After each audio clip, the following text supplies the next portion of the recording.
यदि आप नाम के अभ्यासी हैं तो आप जब करवट बदलते हैं, आपको चेतना युक्त वृत्ति में तो आप उस समय देखते हैं आपका नाम या मंत्र चल रहा है। अगर चल रहा है तो आपका अभ्यास ठीक है, यदि नहीं तो अभी आपका अभ्यास ठीक नहीं है। अगर नींद खुली तंद्रा में स्थित हैं तो नाम चल रहा है, मंत्र चल रहा है, आप जाग भी नहीं रहे, आप सो भी नहीं रहे। ये बहुत नामाभ्यास से ऐसी सुंदर स्थिति प्राप्त होती है कि आंसुओं से वस्त्र भींगे रहते हैं। कब रात निकल गई, कब दिन निकल गया, उपासक को पता ही नहीं चलता। वो नाम के उस परमानंद में डूबता है जिसकी चाह से हम अनंत जन्मों से भटक रहे हैं भोगों में, और वो किंचन मात्र नहीं है। भोरी सखी को तो ये प्राप्त है।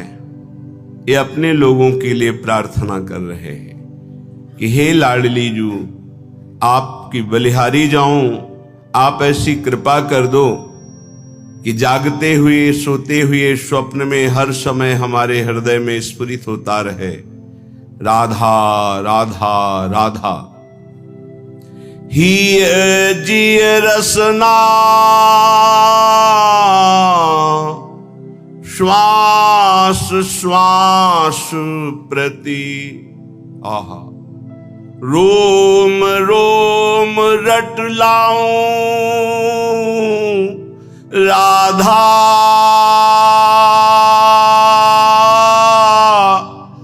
राधा राधा राधा।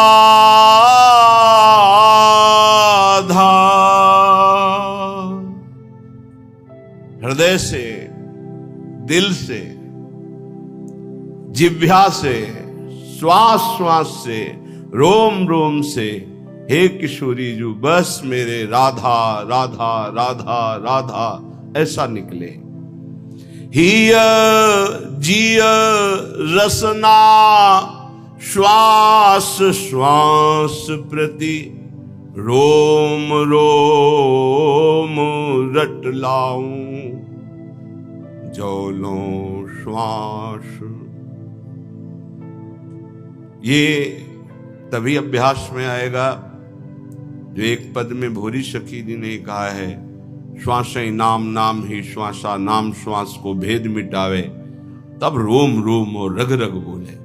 जब एक भी श्वास आपकी खाली नहीं जाएगी नाम और मंत्र से, तब आपकी मंत्राकार वृत्ति होती, नामाकार वृत्ति होती है। तब वो जागृत स्वप्न सुषुप्ति स्फुरत में राधा पदाब्ज छटा, वो स्थिति तब आती है। ये बातों से नहीं आती, ये प्रवचन से नहीं आती, ये प्रवचन सुनने से भी नहीं आती, ये अभ्यास से आती है। सुना, मनन किया और सार बात पकड़ के चल दिया तो स्थिति आ जाएगी। कैसी प्रियता है राधा नाम में। कह रहे हैं जो लो नाम श्वास तब ही लो, एक में एक हुए जाऊं। अगर राधा नाम चल नहीं रहा तो मृत्यु हो जानी चाहिए हमारी। जब तक नाम तब तक श्वास, जब तक श्वास तब तक नाम, नाम नहीं तो श्वास नहीं। बलिहारी है ऐसे महापुरुषों की जिन्होंने नाम के प्रति ऐसी प्रीति की, नाम नहीं तो मृत्यु स्वीकार है। बोलो, कसौटी में कस के देखो कैसे भजनानंदी हो। भजन के सिद्धांत को कसौटी में कसो, अपने मन को देखो। जहां एकादश स्कंद श्रीमद् भागवत में लिखा हुआ है कि त्रिभुवन की राज्य लक्ष्मी देने पर भी आधे पल के लिए जो अपने इष्ट का चिंतन नहीं छोड़ता वो महाभागवत है। विचार करके देखो हम क्या है। जो लो नाम श्वास तब लो ही, एक में एक हुए जाऊं। नाम में हो गए, सच्ची मानिए, सच्ची। उपासक जब तन्मयता पूर्वक नाम का आश्रय लेता है तो नाम उपासक को पकड़ लेता है। ये जो नींद में नाम चलता है, स्वप्न में नाम चलता है, उपासक नहीं जपता है, ये नाम पकड़ लेता है उपासक को। ये अंदर की बात है। चाहे वो शौच में हो या अशौच में, दोनों में नाम कभी नहीं रुकता। अपवित्रः पवित्रो वा सर्वावस्थांगतो पिबः यह स्मरेत पुंडरीकाक्षम सवायाभ्यंतर शुचि। वायाभ्यंतर से परम पवित्र रहता है जिसकी स्मृति में हर समय नाम चलता है। जिह्वा में, कंठ में, हृदय में, स्मृति में। क्या अद्भुत स्थिति नाम जापक की। कल एक महापुरुष के दर्शन हुए, महाराष्ट्र के। रोम रोम से उनके निकल रहा था विट्ठल विट्ठल विट्ठल। ये अपनी अनुभूति कह रहा हूं। प्रश्न का उत्तर इधर दे रहे थे लेकिन आकर्षण हो रहा था, कोई है महाभागवत यहां। तो एकदम दृष्टि दौड़ी, देखा। उनका प्रश्न का उत्तर बाद में, पहले संभाषण करेंगे। हमारा सौभाग्य उदय हुआ। ऐसा लग रहा था साक्षात तुकाराम जी पधारे हैं। सच्ची कह रहे हैं। कभी कभी लाडली जी की ऐसी विशेष महती कृपा होती कि ऐसे छुपे हुए महापुरुष कृपा करके दर्शन देते, जो उपाधि रहित हैं। उपाधि रहित होकर भगवान के वैभव की पूजा हो रही है तो बहुतायत है। लेकिन उपाधि शून्य दैन्य महापुरुष, इनका साक्षात्कार केवल प्रियालाल की विशिष्ट कृपा से होता है।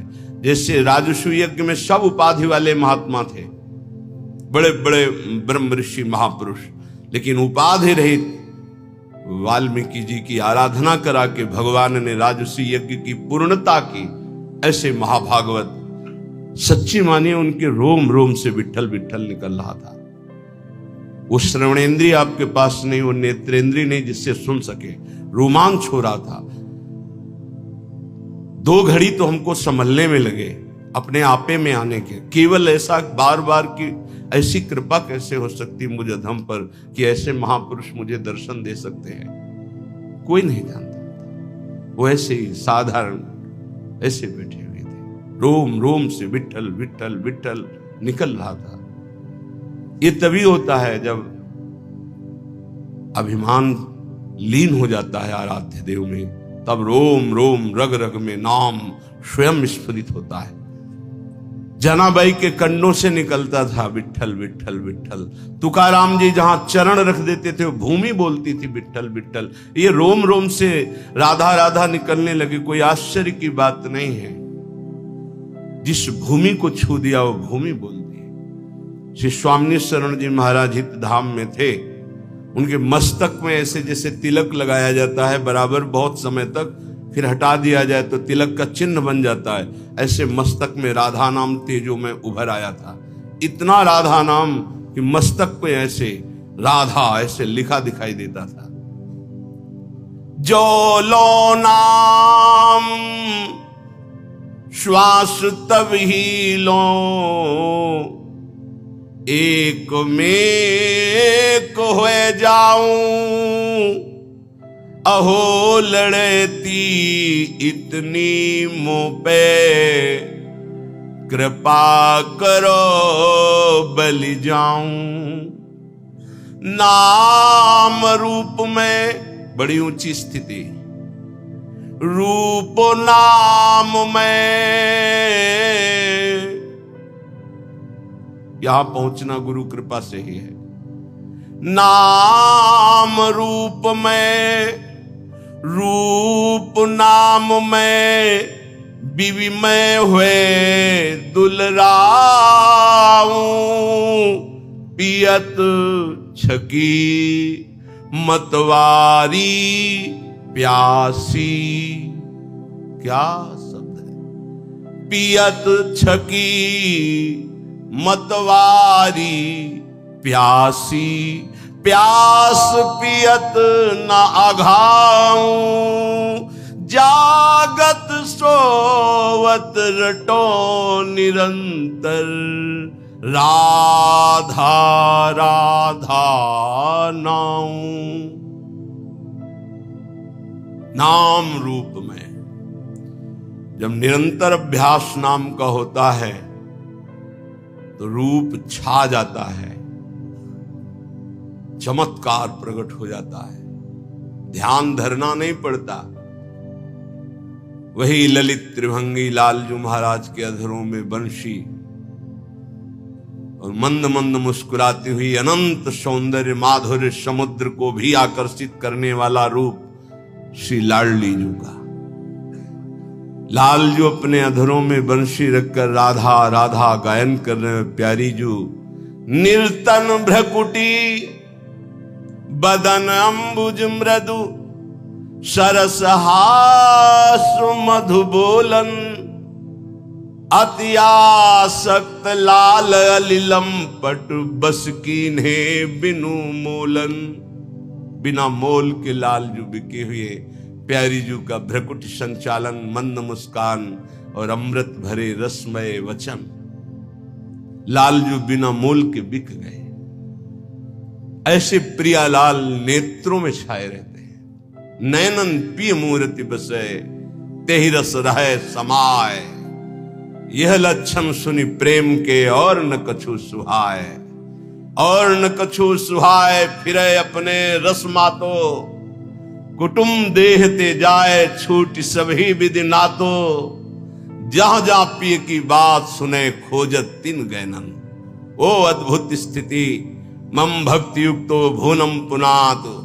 ऐसा महाभागवत भुवन के भुवन को पावन करने की सामर्थ्य रखता है। नाम रूप में जितना नाम जप करोगे रूप झलकने लगेगा, और रूप नाम में, रूप का परिचय नाम से ही होता है। देखिए रूप नाम आधीना, अगर नाम नहीं तो परिचय नहीं मिलेगा। सामने रूप खड़ा हो, ये कौन है, बोले अमुक है, नाम परिचय कराता है रूप का। तो रूप नाम में, नाम रूप में बीबी होए दुलराऊं। रूप में डूबा हुआ नाम जप कर रहा है, कभी नाम में एकाग्र बुद्धि करके रूप में डूबा हुआ है। नाम रूप, नाम रूप में, रूप नाम में बीबी में हुए दुलराऊं। पियत छकी मतवारी प्यासी, कैसे कोई समझ पाएगा। पान करके प्रेमामृत का छका हुआ उपासक मस्त है, लेकिन प्यास बढ़ती चली जा रही है राधा नाम की, राधा रूप की, राधा चरणारविंद की सेवा की। और प्यास पियत ना घाऊं, निरंतर पान कर रहे फिर भी तृप्ति नहीं। अरबरात मिलवे को निस दिन मिले ही रहत, मनो कबहु मिले ना। जानी परे नहीं सांझ सवेरो, लाडली मेरी स्वामिनी।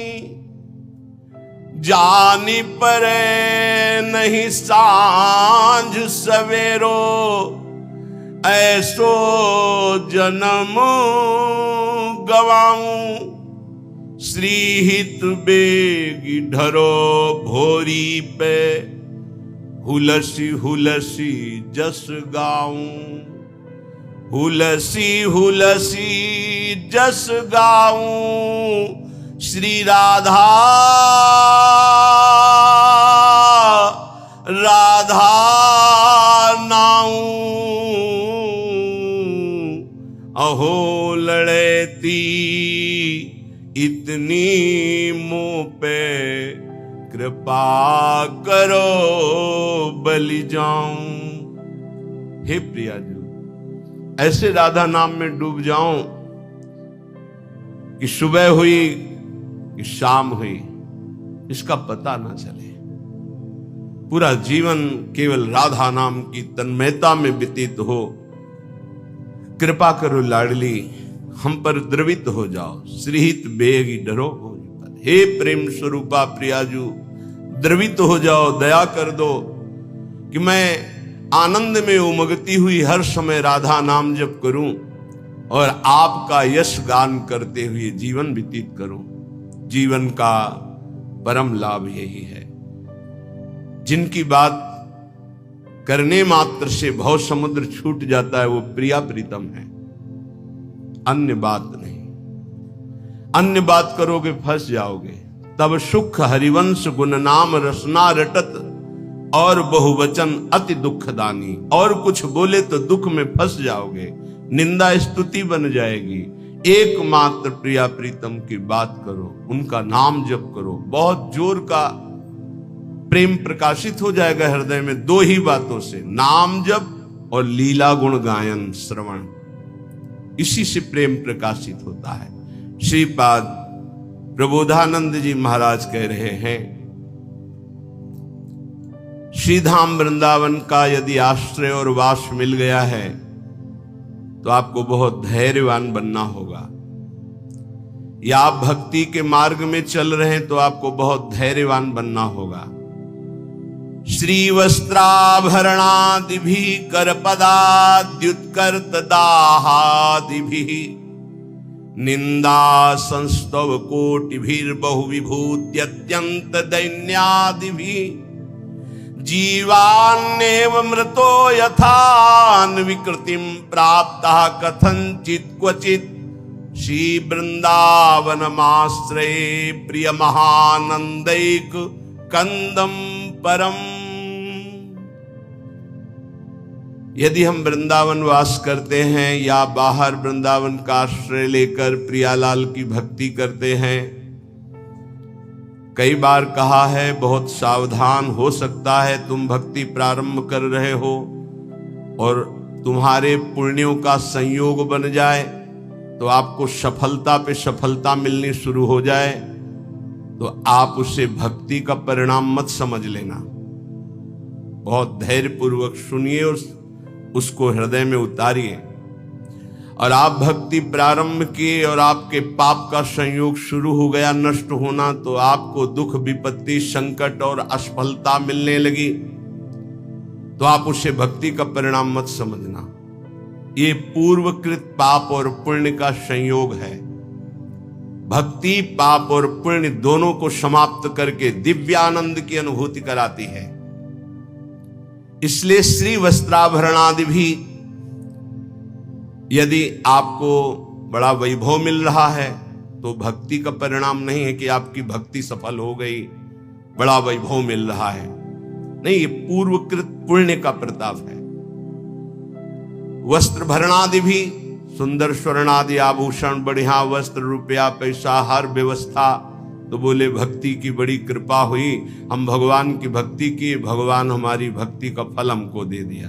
भूल मत कर लेना, ये भक्ति का फल नहीं है, ये पुण्य का फल है पूर्व जन्म के। या कर पदाद्युत्कर्त दाहादि भी, आग लग गई, एक्सीडेंट हो गया, हाथ पैर टूट गए, संकट आ गया, भारी संपत्ति नष्ट हो गई, तो आप उसे भक्ति से मत जोड़िएगा कि जब से वृंदावन गए भक्ति शुरू की सब चौपट होना शुरू हो गया और 4 लोग आपको मिल जाएंगे, देखा ये बड़ी भक्ति करता है इसीलिए ऐसा इसके हुआ। उसको भक्ति से मत जोड़िएगा। जैसे पहला सुख संविधान तुम्हारे पुण्य से आया था, ऐसे दुख, नाना प्रकार की विपत्तियां, संकट, ये पूर्वकृत पाप से आता है। जैसे उदाहरण में पूज्य राधा बाबा बाल्यावस्था से भगवान के मार्ग के अनुयायी, बहुत कट्टर शास्त्रीय सिद्धांत का पालन करने वाले, जहां स्वप्न में भी पाप नहीं हो सकता, ऐसे महापुरुष जिस समय त्रिपुर सुंदरी भगवती की आराधना का दृढ़ संकल्प लेकर साधना में लगे, खड़ाऊं फिसल गई स्नान और अंग टूट गया। और नियम था कि कोई भी औषधि किसी भी पैथिक की नहीं लेनी, चाहे वो आयुर्वेदिक हो, होम्योपैथिक हो, एलोपैथिक हो, कोई पैथिक नहीं। कितना भीषण कष्ट, बांस की पट्टियों से खपाच बांधकर उसको, और बैठ गए आराधना में। आराधना नहीं रुकी। क्या? इस उच्च कोटि की अवस्था की स्थिति को प्राप्त महापुरुष के ऐसे साधन में विघ्न, ये पूर्वकृत, उसको वर्तमान कृत नहीं माना जाता। आप लोगों की क्या साधना होगी? बड़े बड़े महापुरुषों में बड़े भयानक रोग देखे गए, ये क्या वर्तमान की भक्ति का फल है? छोटी मोटी आराधना करके कामनाओं की पूर्ति होती, जिन्होंने जीवन को भगवान के चरणों में अर्पित कर दिया, क्या उनमें इतनी सामर्थ्य नहीं कि अपने शरीर को स्वस्थ रख सकें? लेकिन शरीर कृत पाप और पुण्य का प्रभाव इस शरीर में जो आ रहा है, कभी ज्ञानी पुरुष, विवेकी पुरुष उसको टालता नहीं है, उसे स्वीकार करता है और अपने भजन के बल से आवागमन से मुक्त होकर भगवान को प्राप्त होता है। इसलिए धैर्य पूर्वक अध्यात्म को समझने की चेष्टा करें। चाहे हमें वस्त्राभूषण आदि खूब श्री वैभव संपत्ति मिल जाए और चाहे हमारे अंग भंग हो जाए, सब संपत्ति नष्ट हो जाए, निंदा संस्तो कोटि भीर, चाहे कोई हमारी बड़ाई करे कि भाई बहुत कृपा पात्र हैं, भगवान का भजन करते हैं, और चाहे कोटि निंदा, कोई करोड़ों प्रकार से हमारी निंदा करे, बहु विभूत्यंत दैन्यादि भी, चाहे बड़ी विभूतियां एकत्रित हो जाएं या बिल्कुल सब नष्ट हो जाए, तो भी हम अपने प्रभु की भक्ति छोड़ने वाले नहीं। ऐसा धैर्यवान परमार्थ पे चल सकता है। देखो, विचार करके देखो, अध्यात्म किसे कहते हैं? नाटक को अध्यात्म नहीं कहते, पाखंड दंभ को अध्यात्म नहीं कहते। ये अध्यात्म बड़ो ही कठिन है, भजन ढिग ढरिबो। ये शूरवीर का कार्य है कि कदम आगे बढ़ेगा, चाहे जितना अस्त्र संचालन हो। जीवन नेव मृतो यथान विकृतिम प्राप्ता कथनचित क्वचित, जीवित रहूं या मर जाऊं, कदम पीछे नहीं हटेंगे। ये उन बहादुरों का मार्ग है परमार्थ, कायरों का मार्ग नहीं कि काम क्रोध मारा थप्पड़ और फैल के गिर गए, कंठी अलग, माला अलग, तिलक अलग। ये उनका कार्य नहीं है, उन शूरवीरों का कार्य है। आगे की पंक्ति में, जीवन नेव मृतो यथा न विकृतिम, जीवित रहूं या मर जाऊं इसकी कोई परवाह न विकृतिम, अपनी भक्ति में विकृति नहीं आने दूंगा, अपने भगवत मार्ग में मैं कभी कमी नहीं आने दूंगा। नियम लो, यह है भक्ति का स्वरूप। तब अजित भगवान को जीता जाता है। ये खिलवाड़ का मार्ग नहीं है। प्राप्ता कथनचित क्वचित, कोई भी विकार आकर के कहीं भी निपट सकता है। यह है गुरु का चेला, दूसरा कोई नहीं है। जैसे पहलवान गुरु अपने चेले को जहां देखता है कि कमजोर है, वहीं पीट पीट के फिर वो अखाड़े पे खड़ा करता है, अंगुली घुमाता है। ऐसे कोई भी लड़ सकता है। ऐसे ही यहां क्वचित कथनचित, कहीं भी कोई भी मेरे प्राण ले लो, लेकिन मैं भक्ति का मार्ग नहीं छोड़ सकता। चाहे वैभव आवे, चाहे नष्ट हो जाए, चाहे शरीर रहे या नष्ट हो जाए, यश हो या अपयश हो, इसकी कोई परवाह नहीं। जीवन नेव मृतो यथान विकृतिम प्राप्ता कथनचित क्वचित, मरूं या जीऊं इसकी अब कोई परवाह नहीं।